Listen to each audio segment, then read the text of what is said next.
Hi, Andy Eastwood here, welcoming you back to the Octopus Ukulele Academy. And if you think I'm looking unusually smart today, well, that's because I'm in the middle of filming an online video concert for the Royal Variety charity. But while the cameras are rolling and the lights are on, I thought it might be a good opportunity to dip into the mailbag and answer a couple of the questions you've been sending in for the Askandy video series. Thanks for sending them in. Stay tuned for my answers.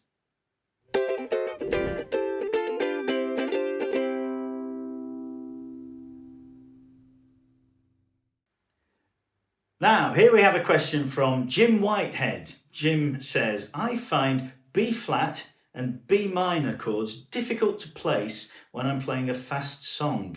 Is there a way to make this easier? Thanks, Andy. Okay, thank you for the question, Jim. Let's have a think. B flat and B minor. And you say, when you're playing a fast song. Okay, well, a fast song is always going to be harder to get to the chords, and you have to really practice all those chord changes. It's no good practicing the chord on its own. It has to be practiced in the context. In other words, you've got to practice the chord that comes before it, then the chord you're finding difficult, then the one after it, so that you get it in some kind of musical context and you get the movement from one chord to the other. And when you practice that movement, do it slowly. Make sure that your fingers, each finger is going exactly where it needs to go without any extraneous movement in between the first chord and the second. Okay, so that's one point. Slow practice and make sure that there's no extra movement going on. But I think there's more to it than this. You say the B flat chord and the B minor chord. Now these chords have a couple of things in common.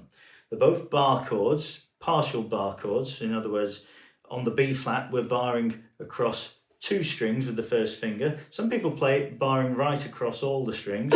Some people just bar two. Either way, you have to have your hand at such an angle that the fingers are parallel to the frets. That's the rule with bar chords, okay? B minor is also a bar chord. Here you can bar all four strings, or you can just bar three. That will depend again on the context.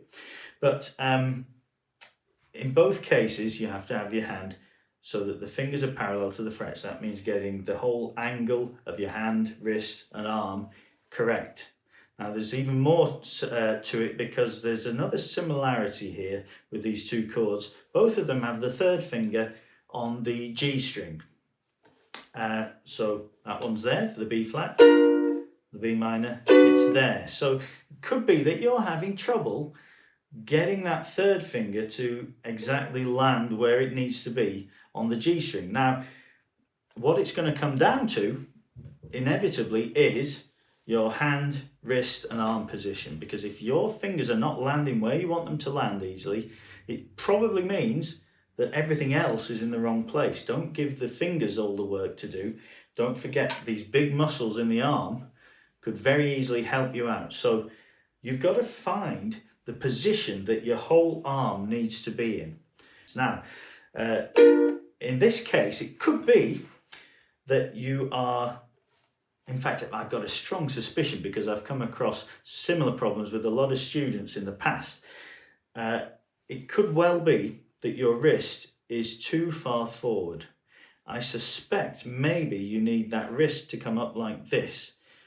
Because if it's too far that way, this finger might be reaching around too far. A lot of guitarists have this problem when they switch from guitar to uke. They're used to having to reach further across the fingerboard. And the uke, of course, is that much smaller, that everything has to move around this way. Now, I don't know if Jim's ever played guitar or not. Maybe it's not the case, but if other people are having a similar problem, it's worth mentioning this. Now, your fingertips should be able to just land. All you should have to do is plonk them down and they should land in the right place. If your hand, wrist and arm are in the correct position, they will do that. If your hand, wrist and arm are not in the correct position, they'll land somewhere else. So my biggest tip on this one is forget the fingers for a minute, take a look where everything else is, because that could be what's causing the problem. So really what you've got to do is look at the chord before, look at the chord after, sort out those movements so that there's no extra movement going on slowing you down, but also check the hand positions on the B flat and the B minor chord to check that nothing is preventing your fingers from easily getting to where they're trying to reach to. And my suspicion is that it could well be that wrist that's bending the wrong way. So that's my first suggestion. Try altering the wrist position.